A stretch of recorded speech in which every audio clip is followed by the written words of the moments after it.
John Woody Joaquim, de 28 anos, e a esposa Bertina Milien, de 22, são acusados do crime.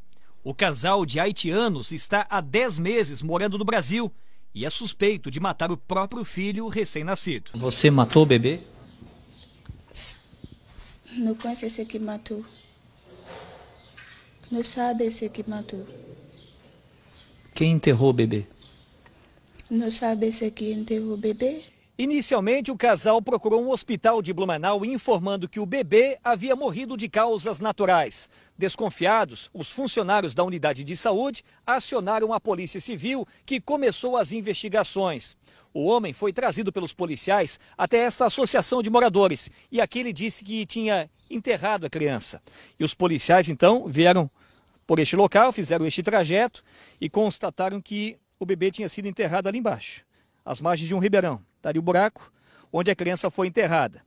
Quando começaram a remover a terra, constataram que o menino estava enrolado em um cobertor.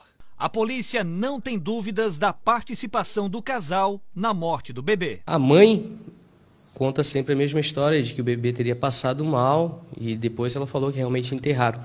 Mas o marido diz que ela não tinha condições de criar a criança e sustentar a família que teria ficado no Haiti, e por isso teria matado. Neste vídeo feito pela polícia, é o homem que aparece desenterrando o corpo do bebê, que teria sido assassinado no último domingo, 2 dias após o nascimento. Ainda segundo a polícia, a criança morreu por asfixia e estava com o lençol do próprio hospital enrolado no pescoço. E depois que nós descobrimos que foram eles realmente que enterraram, a esposa veio a dizer que esse nó que eles davam no pescoço do bebê falecido também seria um costume local para que ela pudesse gerar filhos novamente. O corpo do bebê recém-nascido permanece no Instituto Médico Legal de Blumenau. Já o casal, John e Bertina, foi preso em flagrante e vai responder por homicídio triplamente qualificado e ocultação de cadáver, onde a pena pode passar dos 30 anos de prisão.